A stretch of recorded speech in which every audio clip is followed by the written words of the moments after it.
కుప్పం మున్సిపాలిటీపై 2021లో జెండా ఎగరేసింది వైసీపీ. ఏమైంది ఇప్పుడు? కాలం గిర్రును తిరిగింది. మళ్ళీ పసుపు జెండానే ఎగురుతోంది. ఇప్పుడు పులివెందుల జెడ్పీటీసీ ఉప ఎన్నిక జరుగుతోంది. ఈ హోరాహోరీ పోరులో ఫలితం ఎలా ఉంటుందో ఇప్పుడే చెప్పలేం. ఒకవేళ టీడీపీ అనుకుంటున్నదే జరిగింది అనుకుందాం, అప్పుడు మాత్రం ఏమవుతుంది? కాలం గిర్రున తిరిగి మళ్ళీ వైసీపీ జెండా ఎగరదు అనే గ్యారంటీ ఉందా ఏమైనా? ఒక్కగానొక్క జెడ్పీటీసీ పట్టుమని 10,000 ఓట్లు, దానికి ఇంత రచ్చ జరగాల? ఏమైనా అంటే ప్రతిష్టాత్మకం అనే పదాన్ని వాడుతున్నాయి పార్టీలు. దేనికి ప్రతిష్టాత్మకం? ఎవరికి ప్రతిష్టాత్మకం? ఆనాడు కుప్పం గాని, ఇప్పుడు పులివెందులు గాని ఇలాంటి ఎన్నికల్లో విజయాలు ఎప్పటికీ తాత్కాలికమే అని తెలుగు రాష్ట్రాల్లోని సగటు వ్యక్తికే అర్థమవుతున్నప్పుడు రాజకీయ పార్టీలకు మాత్రం అర్థం కావటం లేదా? నీ అడ్డాలో నా జెండా అంటూ సరికొత్త రాజకీయ ఎజెండాని ఎందుకు ఎంచుకుంటున్నాయి పార్టీలు? అసలు ఈ పోకడ ఎప్పుడు, ఎక్కడ, ఎలా మొదలైంది? ఇప్పటి వరకు జరిగిన ఈ తరహా ఎన్నికల్లో గెలిచి సాధించిందేంటి? కంప్లీట్ అనాలిసిస్ ఇవాల్టి బర్నింగ్ టాపిక్ లో.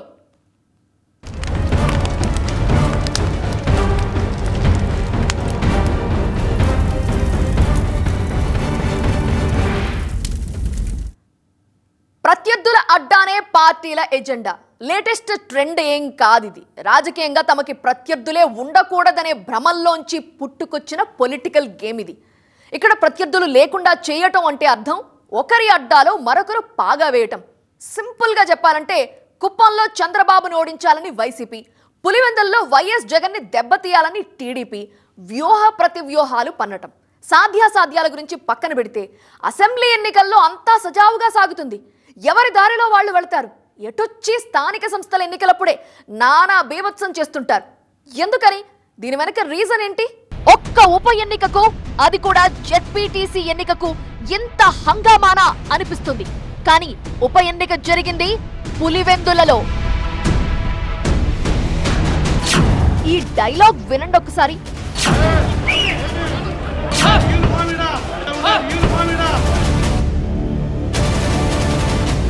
కాల్చి పడేస్తా, యూనిఫామ్ ఇక్కడ అంటూ DSP Murali Naik high voltage warning ఇచ్చారంటే పులివెందుల జెడ్పీటీసీ ఉప ఎన్నిక ఎంతటి టెన్షన్ వాతావరణాన్ని పుట్టించిందో ఊహించొచ్చు. దీనంతటికీ కారణం వైఎస్ జగన్ అడ్డా అయిన పులివెందులలో టీడీపీ పాగా వేయాలనుకోవటమే. ఈ పులివెందుల మండలంలో సక్సెస్ అయినామనుకోండి, దీని ఇక్కడ ఉండే హామీలన్నీ కూడా మేము నెరవేర్చి దీన్ని యూనిట్గా తీసుకొని కాన్స్టిట్యున్సీ అంతా కూడా మేము అది డెవలప్మెంట్ చేసినట్టే కాన్స్టిట్యున్సీని కూడా నేను చేస్తాను, నన్ను నమ్మండి, నన్ను ఆదరించండి అని నేను. ఒకరి ఇలాకాని మరొకరు ఏలాలనే ఆలోచన ఎప్పుడు పుట్టిందయ్యా అంటే దానికి సమాధానం రాష్ట్ర విభజన నాటి నుంచే అని చెప్పాల్సి ఉంటుంది.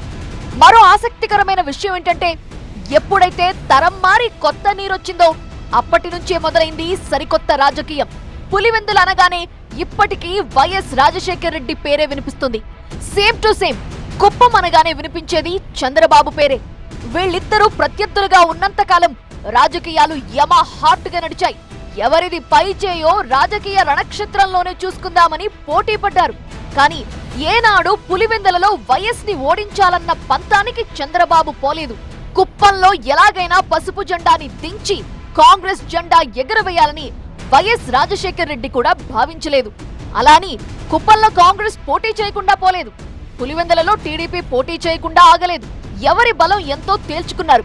ఎవరికి ఓటు వేస్తారో వేయండని ఆ నిర్ణయాన్ని ఆయా నియోజకవర్గాల ప్రజలకే వదిలేశారు. కానీ వైఎస్ రాజశేఖర్ రెడ్డి వెళ్లిపోయాక, ఆ స్థానంలోకి వైఎస్ జగన్ వచ్చాక పరిస్థితి మారింది. 100% 175 175 కొట్టాలి. తరం మార్పు చాలా స్పష్టంగా కనిపించింది ఏపీ రాజకీయాల్లో. వైఎస్ రాజశేఖర్ రెడ్డి స్థానంలో వైఎస్ జగన్ రావటంతో రాజకీయ పోరులోనూ పెను మార్పులొచ్చాయి. ఢీ అంటే ఢీ అనే రాజకీయ సంగ్రామంలో పరిస్థితులు కూడా దారుణంగా మారుతూ వచ్చాయి. మరీ ముఖ్యంగా 2014లో రాష్ట్ర విభజన జరగ్గానే జరిగిన అసెంబ్లీ ఎన్నికల్లో టీడీపీ బీజేపీ కూటమి ఘన విజయం సాధించడం మార్పుకు కారణంగా చెప్పొచ్చు. దాదాపు 10 ఏళ్ల తర్వాత పలకరించిన గెలుపు కావటం వల్లేమో పులివెందులను సైతం గెలుస్తాం అనే డైలాగ్ వినిపించేది టీడీపీ నేతల నుంచి. ఇక్కడ నంద్యాల బై ఎలక్షన్ ని ఉదాహరణగా చెప్పుకోవాలి. నంద్యాల అప్పటికి వైసీపీ అడ్డా. కానీ అధికారం చేతిలో ఉండటం అప్పటి టీడీపీ ప్రభుత్వానికి అతిపెద్ద అడ్వాంటేజ్ గా మారింది. సో వైసీపీ కంచుకోటలని ఎలా బద్దలు కొట్టొచ్చు అనే దానికి దాన్నొక కేస్ స్టడీగా మార్చుకుంది టీడీపీ. బహుశా నంద్యాల ఉప ఎన్నిక ఇచ్చిన బలం వల్లేమో పులివెందలను కూడా కొట్టేస్తామనే డైలాగ్స్ టీడీపీ నేతల నుండి వినిపించాయి. అంతేకాదు 2017లో జరిగిన ఎమ్మెల్సీ ఎన్నికల్లో ఏకంగా వైఎస్ వివేకాన్ని ఓడించింది టీడీపీ. కేవలం 30 ఓట్ల తేడాతో వైఎస్ వివేకాపై గెలిచారు టీడీపీ అభ్యర్థి బీటెక్ రవి. అప్పటి నుంచే ఒకటి ఫిక్స్ అయిపోయింది టీడీపీ, వైఎస్ ఇలాకాని కొల్లగొట్టొచ్చు అనే ఆలోచన మొదలైంది. 100% గెలుస్తామని అనుకున్నాము.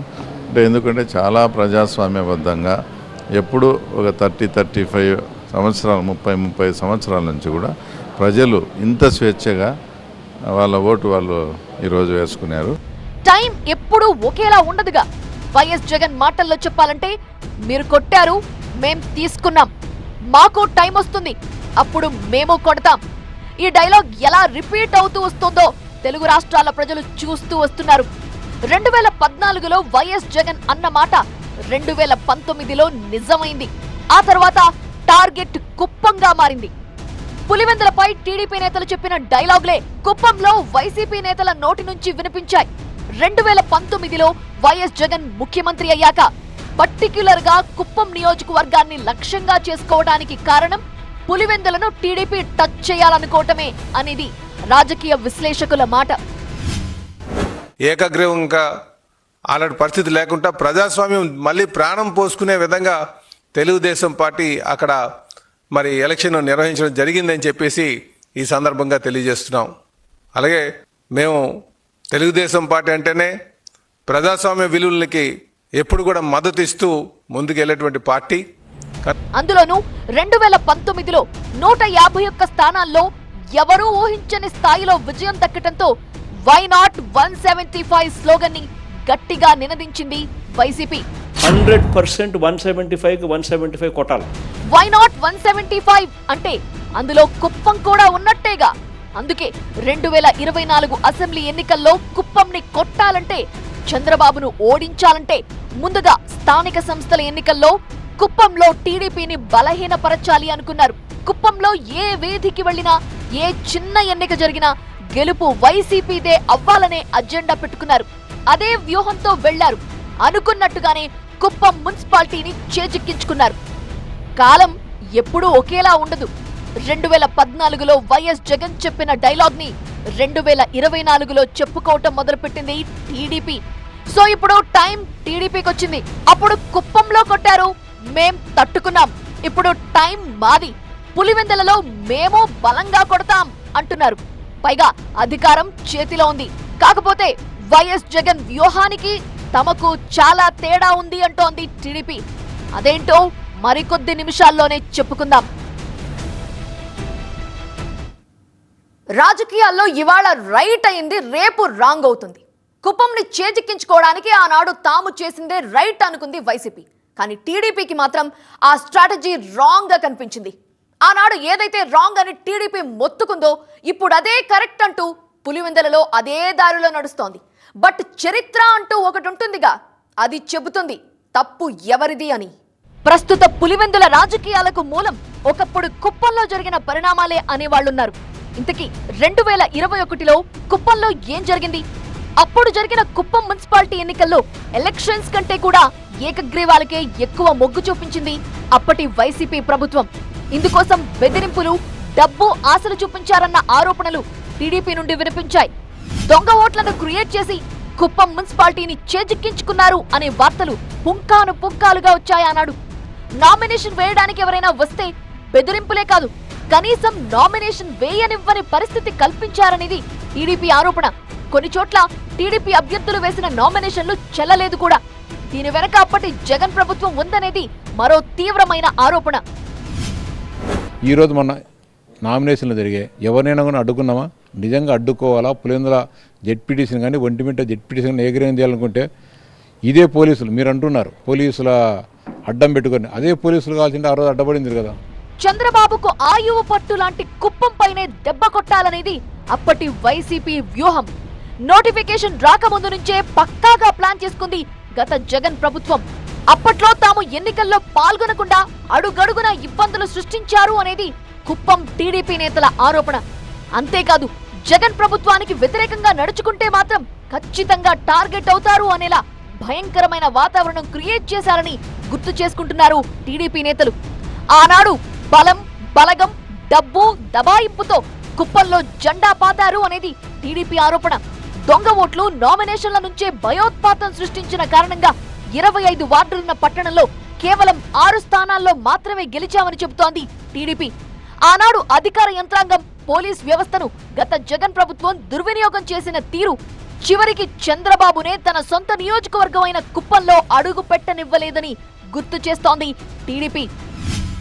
ఈ రోజు పులివెందుల్లో కానీ ఒంటిమిట్టలో కానీ ఎక్కడా కూడా 11 నామినేషన్లు పడినాయి ఒక పులివెందుల్లోనే.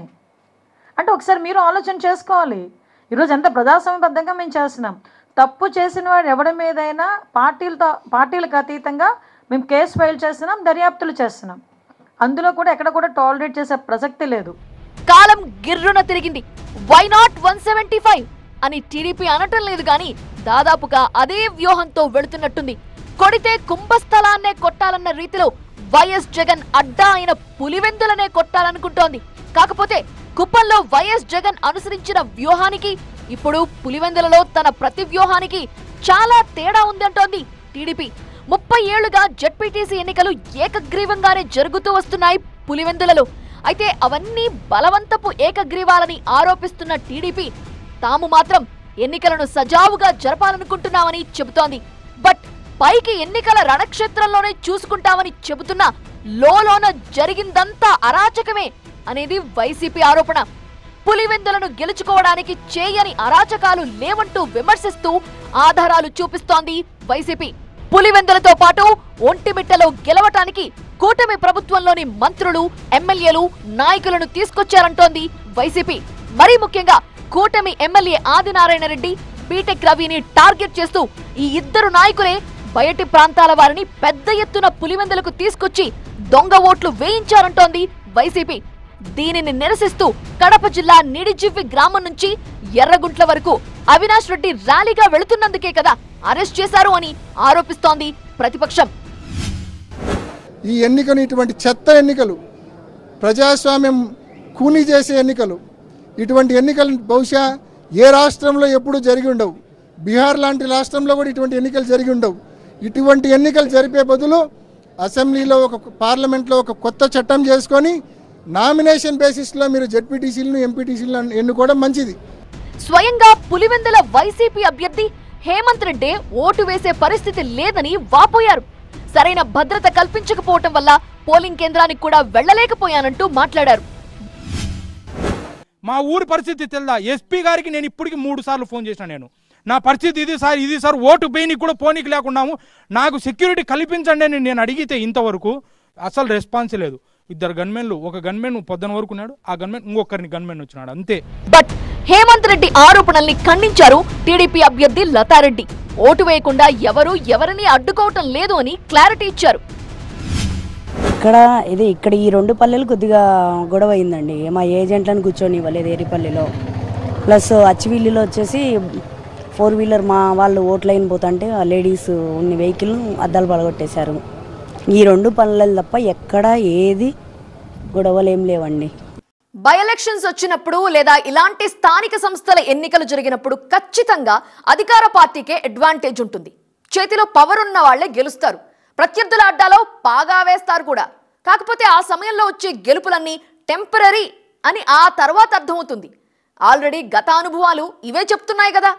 కావాలంటే వైసీపీని అడగండి, కరెక్ట్ సమాధానం వస్తుంది. ఎంత చెప్పుకున్నా ఇవన్నీ తాత్కాలికమే. ఇప్పటికిప్పుడు పులివెందులలో టీడీపీ తాను అనుకున్నది సాధించొచ్చేమో, కానీ అసలైన ఎన్నికలు వచ్చినప్పుడు ఎవరి బలం వారిదే. అది మారదు, ఆ బలం ఎక్కడికి పోదు. కుప్పంలో మాత్రం ఏం జరిగింది? కుప్పం మున్సిపాలిటీ ఎన్నికల్లో వైసీపీ ఘన విజయం సాధించింది. ఆనాడు పెద్దిరెడ్డి చేసిన పోల్ మేనేజ్మెంట్ చూసి వై నాట్ కుప్పం అన్నారు చాలా మంది.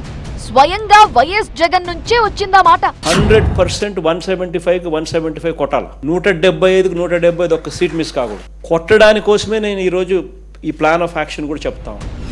ఆనాడు కుప్పం మున్సిపాలిటీని చేజిక్కించుకున్నంత మాత్రాన ఏం జరిగింది? 2024కు వచ్చేసరికి అంతా రివర్స్ అవ్వలేదా? కుప్పం మున్సిపాలిటీ ఎన్నికల్లో గెలిచిన వాళ్ళు తిరిగి టీడీపీ గూటికి చేరలేదా? కుప్పంలో వైసీపీ అభ్యర్థి భరత్ ను గెలిపిస్తే మంత్రిని చేస్తానన్నారు వైఎస్ జగన్. కానీ అదే కుప్పంలో చంద్రబాబుని గెలిపిస్తే ఏకంగా ముఖ్యమంత్రి అవుతారు కదా అనేది అక్కడి ప్రజలు భావించారు. అలానే ఎన్నికలు జరిగాయి. కుప్పంలో ఎప్పటిలానే చంద్రబాబు గెలిచారు. ప్రస్తుతం కుప్పంలోని వైసీపీ ఆఫీసులకి తాళాలు పడ్డాయి. ఇప్పటికిప్పుడు టీడీపీ అనుకున్నదే జరిగితే, టీడీపీ ఊహించిన ఫలితమే వస్తే రావచ్చుగాక. ఆనాడు కుప్పంని చేజిక్కించుకుంటే చాలు, రాష్ట్రంలోని ప్రతి నియోజకవర్గం తన చేతుల్లోకి వచ్చేసినట్టే అని భ్రమపడింది వైసీపీ. కుప్పమే చేతిలోకి రాగలింది, మిగతా నియోజకవర్గాలు మాత్రం రావా అనుకుంది వైసీపీ. ఇప్పుడు టీడీపీ కూడా అదే భ్రమలో ఉంటే మాత్రం చేసేదేం లేదు. పులివెందులను తాత్కాలికంగా శాసించగలరేమో. ఇది జస్ట్ సెమీఫైనల్ కావచ్చేమో. పులివెందులపై ఇప్పటికిప్పుడు పసుపు జెండాని ఎగరేసినంత మాత్రాన 2029లో ఆట మొత్తం తనదే అనుకుంటే పొరపాటే అవుతుందనేది రాజకీయ విశ్లేషకుల మాట. ఓవరాల్ గా ఇవన్నీ టెంపరరీ పొలిటికల్ గేమ్స్. తాత్కాలికంగా పైచేయి సాధించడానికి ఆడుతున్న ఒక రాజకీయ ఆట.